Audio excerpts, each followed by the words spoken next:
In Afghanistan, where at least 1,000 people have been killed in the worst earthquake the country has seen in 20 years.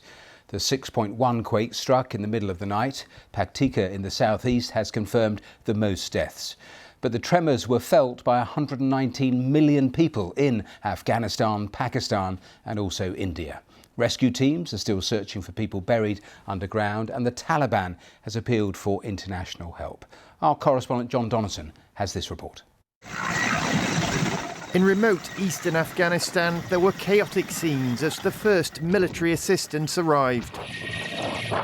Local people bringing forward the dead and injured, desperate for help. The quake, with a magnitude of 6.1, struck in the middle of the night as many were sleeping. It was midnight when the quake struck. The kids and I screamed. One of our rooms was destroyed. Our neighbors all screamed too when we saw everyone's rooms.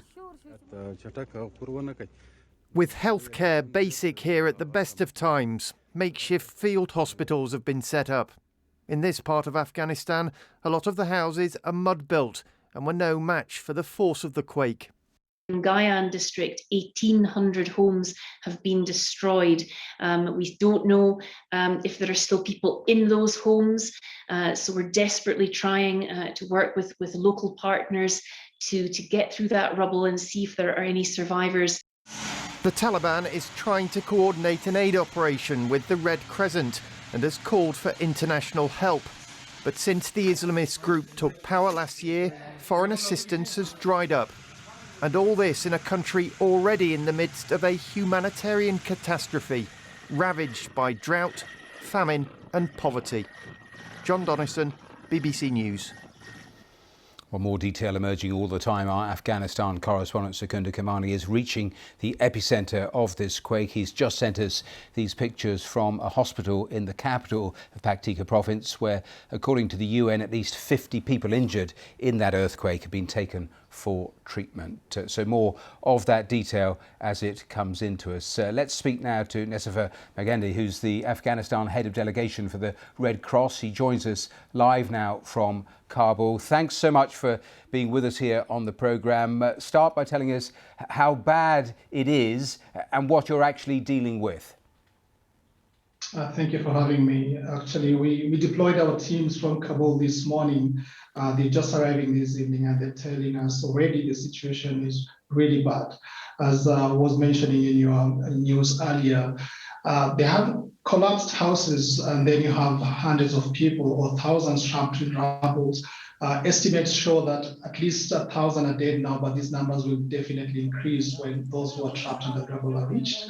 The earthquake happened when people were sleeping, but also yesterday we had rain, which was also going, and then you have the secondary impacts of flash floods in some cases. So you have the earthquake, the floods, but the issue is that the people who are already suffering with other pre-existing matters, and the quake has just impacted them as if it's not enough. So we have people who have no homes today, people who are dead and injured.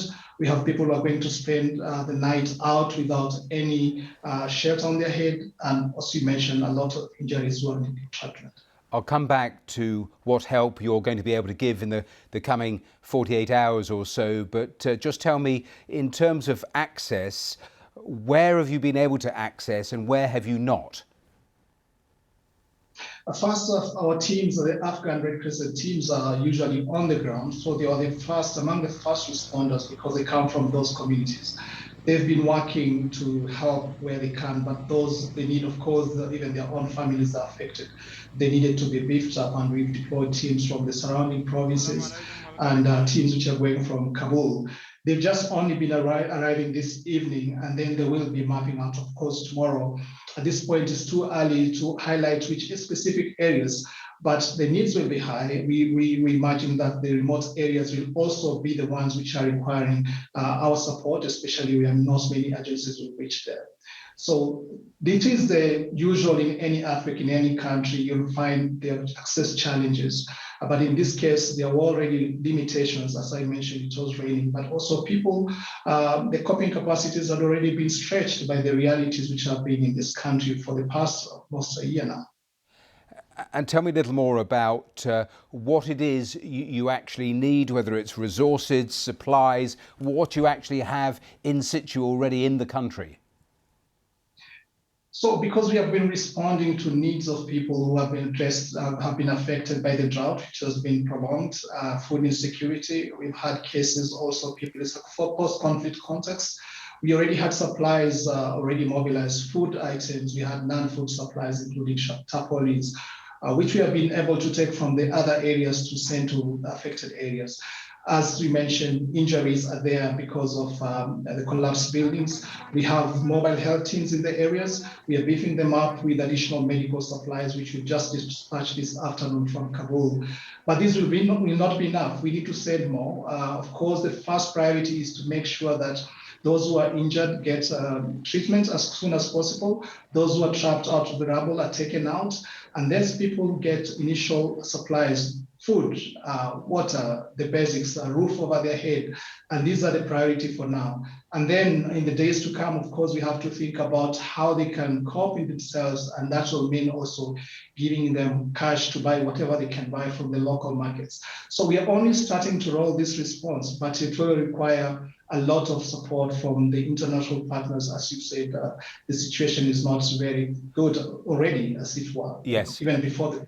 A final thought, because you said in the first answer that we're in the early stages, not even 24 hours, and you expect the casualty numbers to increase. In terms of just digging out potentially people who may be under that rubble, do you have any heavy lifting gear? What sort of resources are in place? Not really. I don't think we don't have heavy lifting yet. So this is being done with the very basic tools. And of course, as you mentioned, the authorities are only struggling with what they have. What we've been told also, the authorities have actually done pretty much work in terms of reaching some of these areas. And they expect, as far as they're sending us by tomorrow, they should be able to reach at least those who are trapped in the wider populated areas. And then the remote areas will be reached in the coming days. That's Magendi. Thank you so much for taking time from all of what you're dealing with to talk to us live here on the programme. Thanks so much.